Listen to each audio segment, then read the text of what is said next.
Good evening. Thank you for finding time in your busy schedule to talk to us.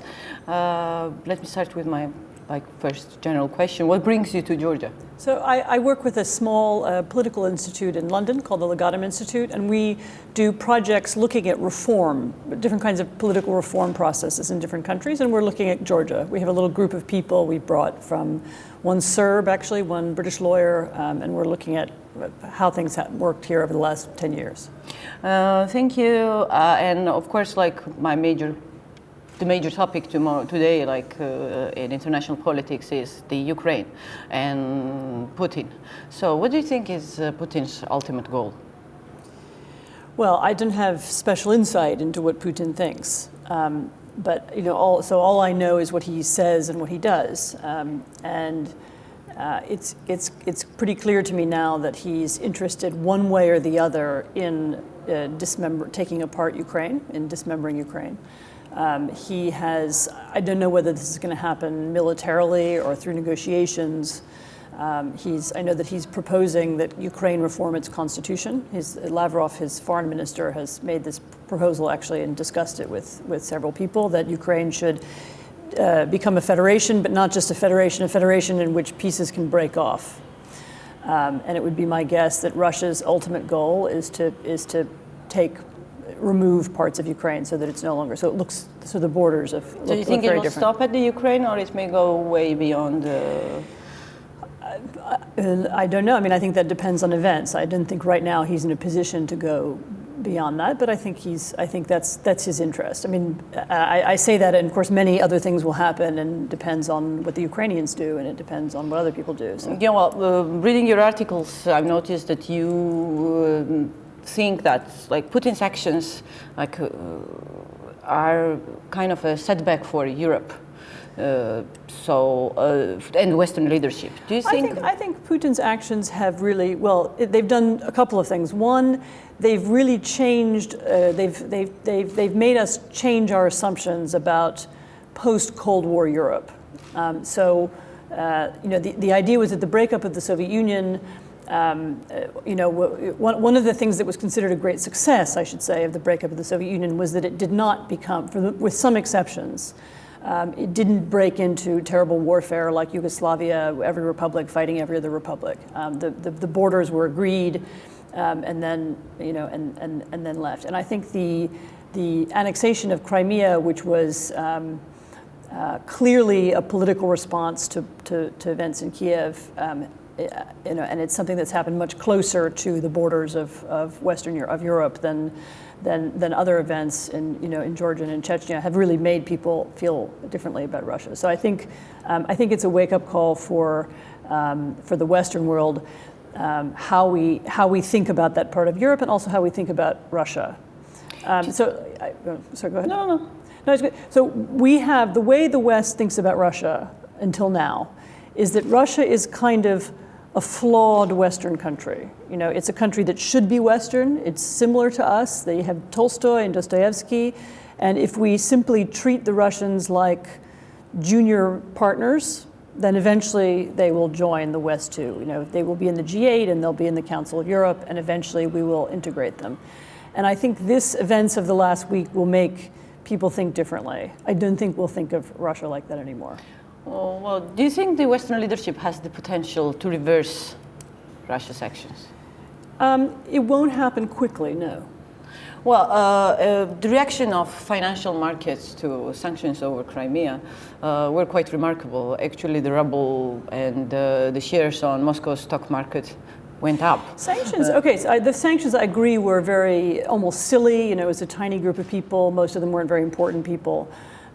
Although I would say that the sanctions did mark a big change in Western and particularly in European thinking. I mean, if you'd told me 6 months ago the Europeans will put sanctions on Russia, I would not believe it.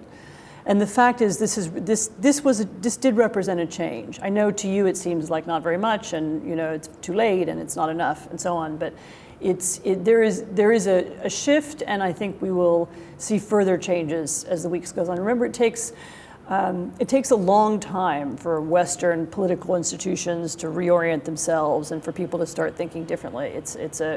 I know it's disappointing and annoying, but I do think they mark a movement that is new. Well, you and many others like believe that Western financial elite has become like very dependent on oligarchs' money, including Russian oligarchs' money. Yes. Do you think that dependence is somehow reversible? I think it's a fact. I think it's a fact that affects the way people think. You know, Russia is not Iran. Russia is well integrated into the West. I mean, we have Russian money in Western banks and Western investments in Russia. You know, as I said, we've been operating for 20 years on the assumption that Russia would sooner or later be a kind of Western country and we would have a normal relationship with them. So we'd have normal economic relations with them. I think actually that will change. I think people are, I mean, already I know that people will think twice about investing in Russia. I think, and I think even the bigger relationships, so the oil and gas relationship, and some of the big financial relationships are going to be re-examined from a security point of view, which was not done before. And here comes my next question. It's about many say that like West cannot punish Russia without inflicting damage to their own interests, like Western nations. And probably that's kind of true because like global economy like makes countries like to depend on each other to a certain extent. But I mean, what can be the damage inflicted if Russia continues like its action? First of all, Russia is not that important to the West financially. I mean, there are a few key industries where they matter, and there's this gas issue which matters. But the Russian economy is not so big. It's not crucial to anybody. It's not critical to anybody. It's not, you know, so there's Russian influence through financial markets, but not control. You know, it's not a, it's actually given the size of Russia, its economic influence is actually fairly weak. I mean, actually, I don't remember the exact figures, but I mean, I'm certain, for example, that German exports to Poland are bigger than German exports to Russia. So actually, Central Europe as a whole is much more important economically to Germany or to France or to England than Russia is. So, you know, so there has been it's not so important. Well, Secretary Kerry has complained that Russia is playing by 19th century rules like in 21st century. But I mean, it's clear that he does that. So how can you treat Russia with 21st century rules as like Obama and Secretary of State? You know, I think what will happen is the West will begin to. We've had this idea. There's been a theory in Western foreign policy thinking for the last 2 decades that, you know, great power politics are over, and that soft power is more important than hard power, and so on. I think this is a moment when a lot of that will be rethought, and people will go back, you know, maybe not to the 19th century, but maybe to the 20th century. And there is a lot of rethinking that will take place in the next months and years about how we you know, where NATO forces are situated, how we treat Russian investments in the West, whether we understand them as, you know, as just private money or whether we understand these to be the arm of the state. I think there will be rethinking of that relationship, and you know, it is really Russia who's changed that, who's changed the way we think. You just mentioned NATO. How the recent crisis is going to affect the transatlantic cooperation, which has been in crisis since the collapse of the Soviet Union? It has been in crisis because it hasn't had an enemy. I mean, what is NATO for exactly? We don't have it was built for the Cold War. It was constructed for the Cold War. Later on, NATO expansion was really a means of spreading Western institutions and values into Eastern Europe. It actually wasn't even, you know, there's still no NATO bases or NATO soldiers in Eastern Europe in the new NATO countries, or not very many. I mean, they're tiny numbers. So actually, the expansion of NATO has never led to a reorientation of NATO military doctrine. I think that will now happen. I think there will now be a rethinking of that. Thank you. According to Freedom House, democracy building in the world has been stagnated or like deteriorated. Obama government has been criticized like a lot for turning a blind eye to human rights violations around the world. So do you think that countries, like people in the countries where human rights are violated, like Georgia, Turkey, Azerbaijan, can turn their sort of can look for assistance in the United States, like for their support? It's always been a mistake to imagine that the United States would is so powerful that it can fix the problems of other countries. The United States was never able to, the Rose Revolution or the Orange Revolution or the recent Ukrainian revolutions, these were revolutions that succeeded because local people wanted them to happen and because they worked, there was a spontaneous forces within the society. And this is true of other, it's true of 1989 as well, actually. The United States has never actually been very good at teaching democracy or exporting democracy. It can use rhetoric, it can use language, it can say, we think this or we don't accept that or these are our standards. But it's never been, people imagine that it has more power than it really has. So reformers who want to change things in Turkey and reform Turkey or make it less corrupt or more democratic would do better off working in Turkey rather than expecting the United States to come to their aid. And I would say the same in this part of the world too. Yeah, well, what about the Reagan era when sort of like people the Western misremember policies? the Reagan era. So even in the Reagan era, Reagan offered, he offered language about democracy and freedom, and he offered, I guess during the Solidarity period in Poland, there were small amounts. Actually, if you look back on it retrospectively, it was very small amounts of money, which the Poles themselves knew how to use, and they used it to build an underground press and so on. But the Reagan never invaded Poland or offered military help to Poland or even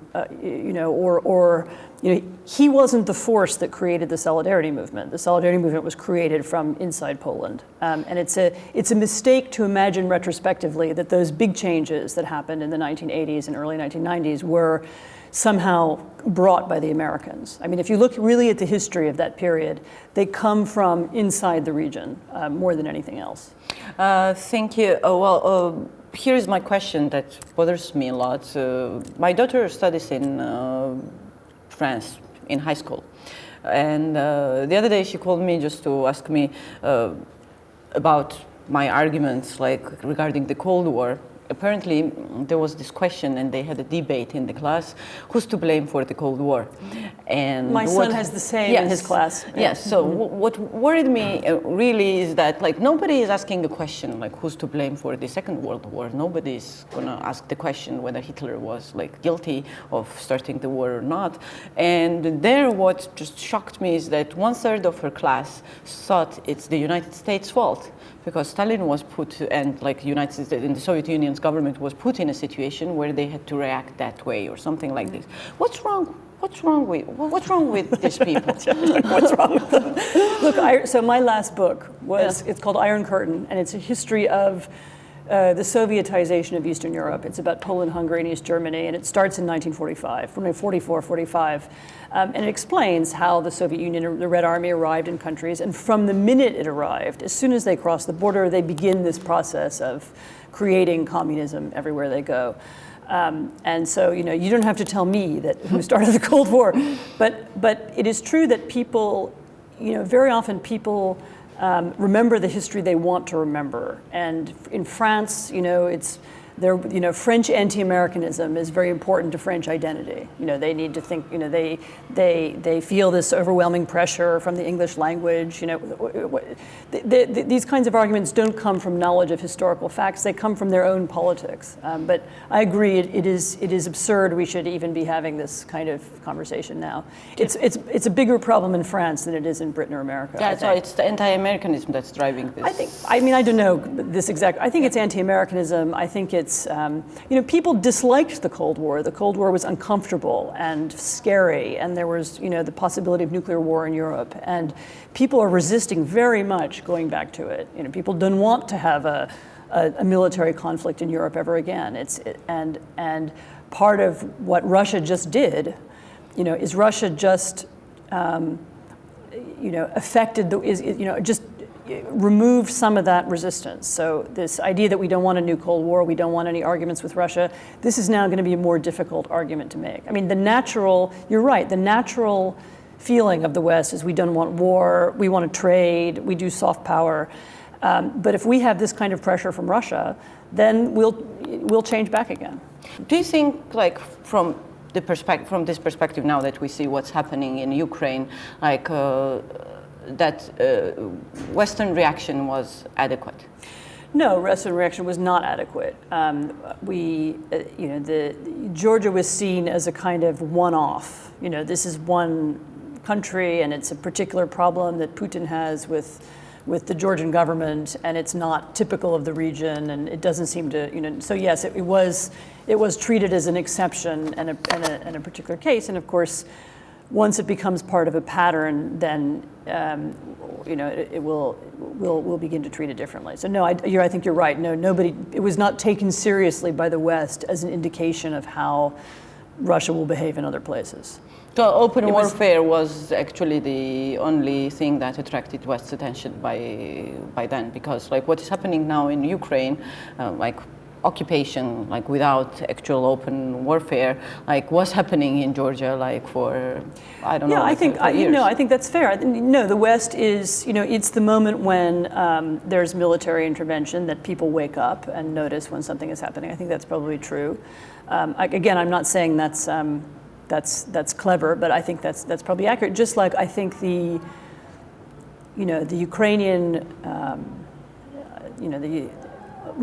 but much of the West's reaction now will depend on what Ukraine does. How does Ukraine feel about this annexation, and is Ukraine now going to embark on a project of state building that enables the Ukraine? Our reaction will be tempered a lot by what Ukraine does next. Well, do you think 2008 Georgia and 2014 Ukraine will be kind of a lesson for those who were sort of skeptical and actually who were opposing Georgia's and Ukraine's integration to European structures, to NATO, just to appease Russia? I think I'd be careful because, I'm speaking neutrally. This is just my opinion as an observer. It doesn't reflect my personal wishes. But I think one of the reasons why people were afraid of having Ukraine and Russia join NATO was because we were afraid we're not in a position to militarily defend Russia and Ukraine. So it wasn't so much that we want to appease Russia. It's that Ukraine is a huge country. If NATO offers it a military guarantee, is that something we can really fulfill? And I think people felt not. And I think in the case of Georgia's geography and geographical position makes us doubt whether we could defend Georgia. And I think that's part of the reasoning. I'm not sure it was so much about appeasement. I think it was more about what NATO is capable of doing. Yeah, well, but if you take Bucharest summit, like the membership action plan is not something that obliges NATO members to enact like Article 5 and go and defend the territory. And it clearly says that, okay, at one point Georgia will become a member of NATO, so will Ukraine.